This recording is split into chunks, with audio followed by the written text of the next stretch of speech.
Okay, replyan natin to si Ma'am Diana. Sabi niya dito, ilan pong need subscriber para ma-monetize? As far as I know, it was before pa ha, kasi dati pa akong nag-YouTube, hindi lang siya active. 5 years na siyang hindi active, pero monetize na ako doon. Ang sa pagkakaalam ko, dati, 1,000 subscribers and then 4,000 watch hour.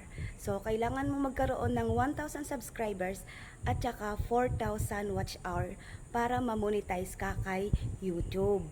So, kailangan mong magpadami ng subscribers.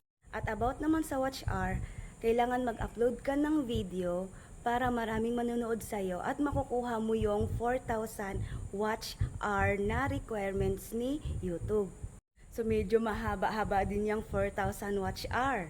So, kailangan mag-upload ka lang ng mag-upload ng video para if ever na may manonood, ayun, magiging watch hour mo na yan. So, imagine, sa isang video mo may 15 minutes ka. Tapos, tinapos lang nila ng 3 minutes.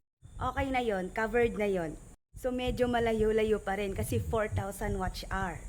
Pero at least, kapag consistent ka naman sa pag-a-upload, at magaganda ang mga content mo, like interesting yung content mo, maraming manunood niyan. Yung gagawin mo lang dito, tiyaga lang talaga. Tapos, habaan ng pasensya. So, ganun lang para ma-monetize ka kay YouTube. At kapag monetize ka na kay YouTube, mag-download ka lang ng YouTube Studio. So, dyan mo makikita lahat ng earnings mo. So, ganun lang siya kadali. I hope nakatulong. Bye!